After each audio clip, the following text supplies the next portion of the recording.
Okay, picture this. The day's winding down. You know that quiet hum of routine settling in? Mm-hmm. Maybe you're scrolling through your phone, or Mm-hmm. maybe you and your partner have just like completely cleared out the Netflix catalog. Been there? Right.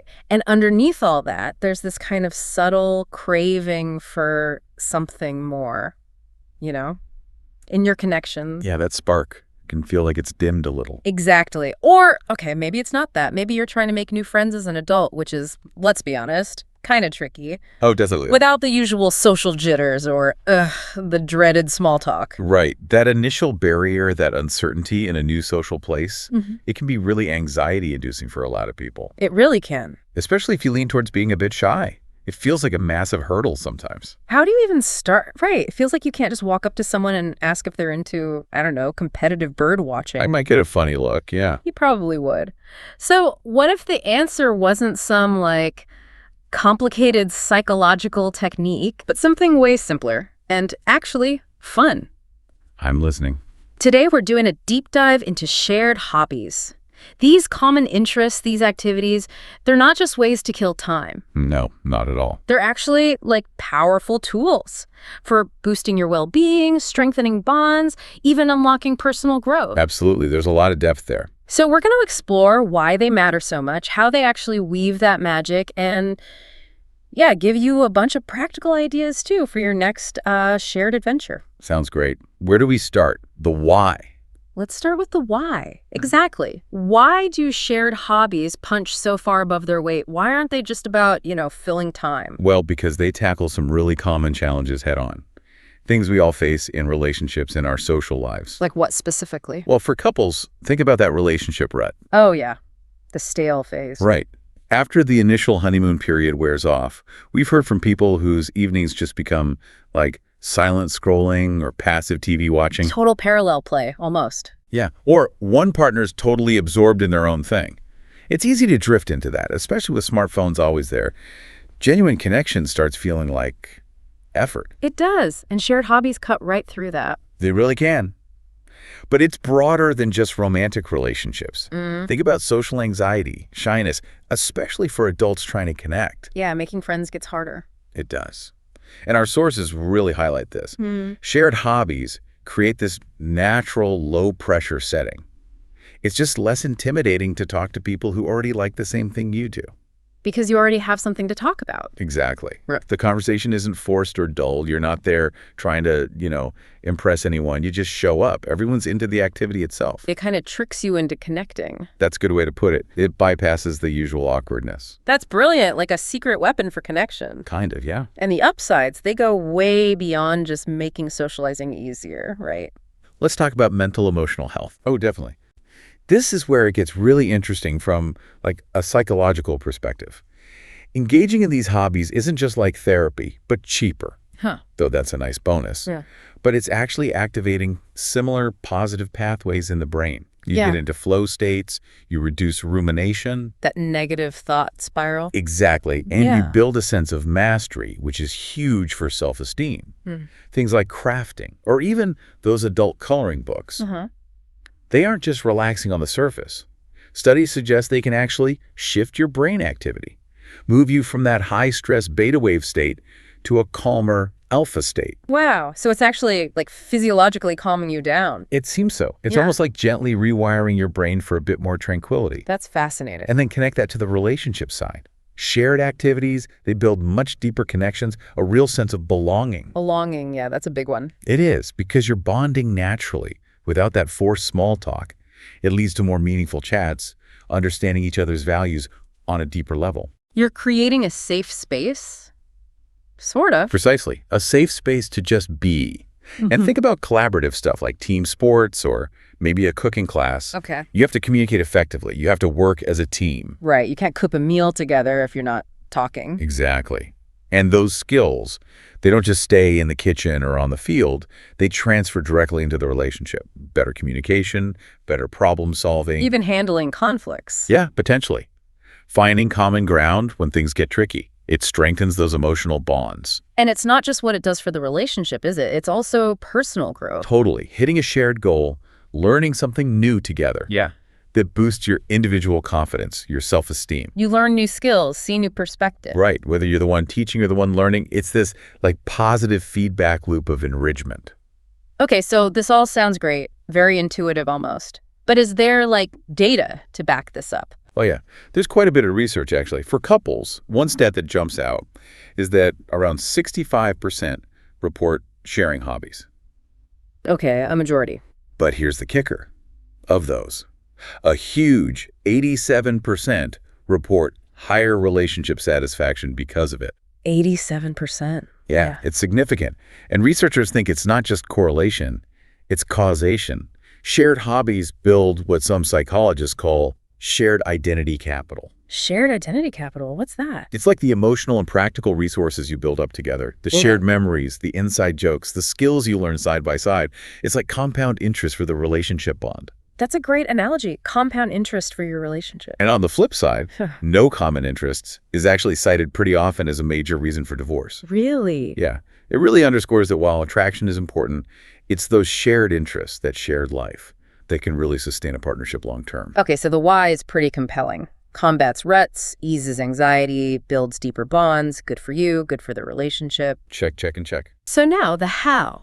How do these hobbies actually work their magic? You said it's like they trick us. Yeah, it's kind of a sneaky genius, isn't it? Yeah. Hobbies basically engineer repeated quality time together. Right, because you want to do the activity. Exactly. You're not showing up just to be social, which can feel like pressure sometimes. You're there because you genuinely enjoy the thing itself. So you're more relaxed. Yeah, you're relaxed, you're being yourself. And crucially, everyone else there is also relaxed and passionate about the same thing. Which makes connecting easier, less forced. Effortless, almost. It flows naturally from the shared activity. We actually heard a story like that, didn't we, from Sarah about her lab partner. Oh, right. Yeah, she was apparently dreading this new lab partnership. Felt super awkward, didn't know the person. Classic scenario. Totally. But then they found out they both loved the same, like, quirky sci-fi show. Ah, the common ground. Exactly. That little shared interest was the bridge.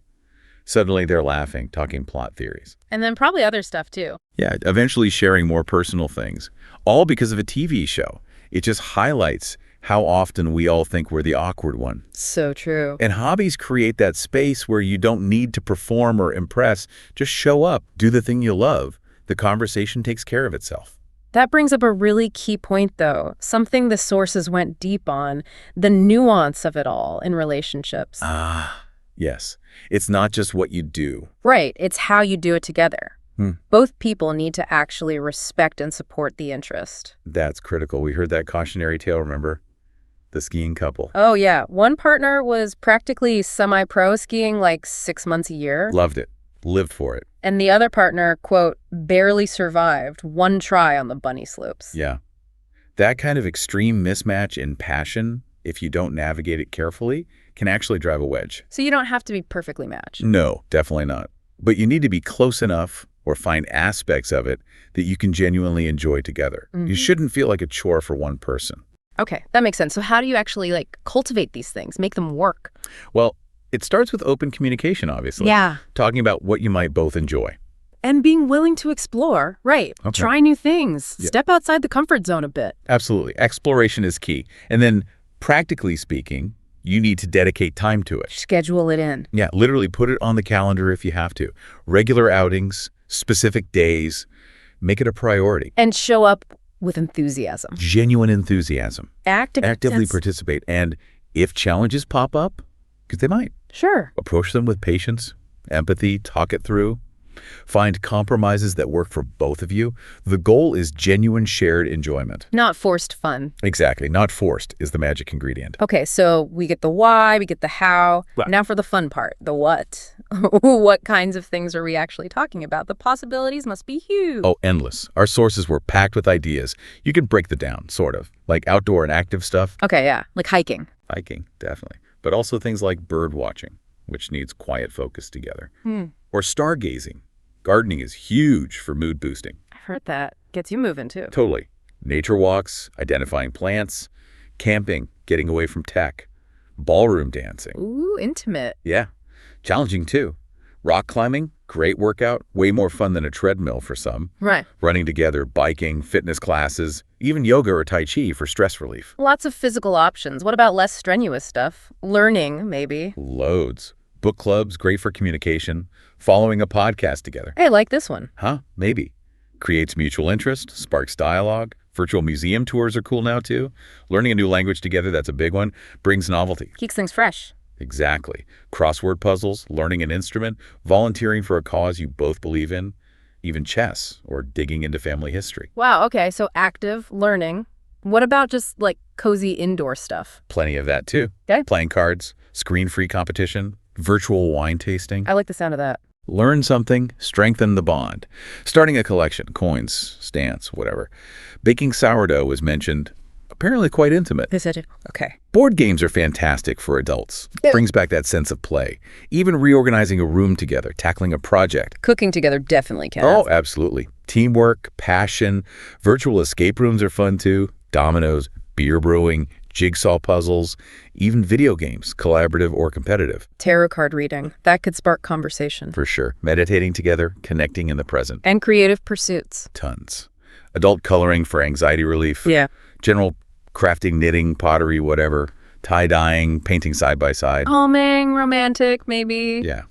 Just listening to music deeply together, talking about it, scrapbooking memories, Yeah. redecorating. Photography, seeing the world through a new lens together. Drawing, calligraphy, mixology. Making cocktails. Yep.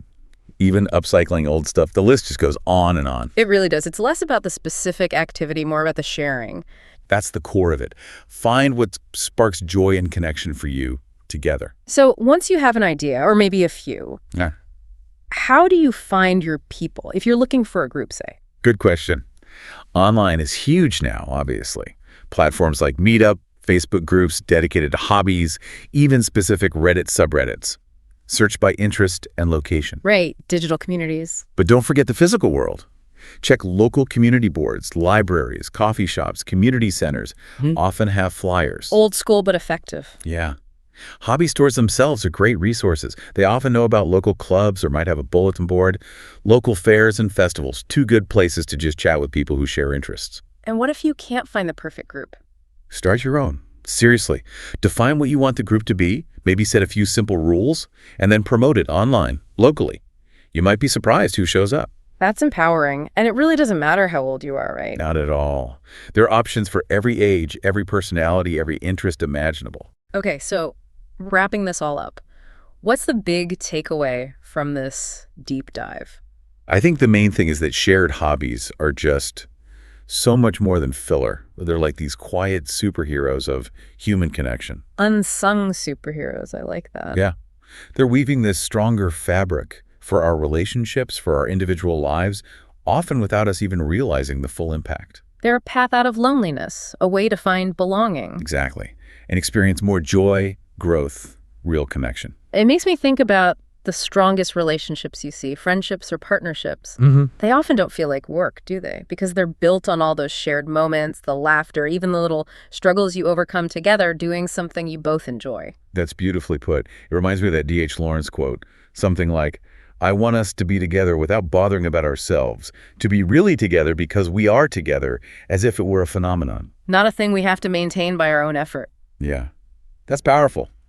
It just is. Exactly. The connection happens naturally through the shared experience. So maybe the final thought for everyone listening is, what activity, could be tiny, could be big, what activity will you invite someone to share with you? Yeah, just to be together, like Lawrence said, without the effort. And just discover that joy of connection. Find your phenomena. We really hope this deep dive sparks some ideas, inspires you to explore some new ways to connect and boost your well-being through shared interests. Absolutely. Go find your people. Find your joy. Until next time, keep seeking those aha moments.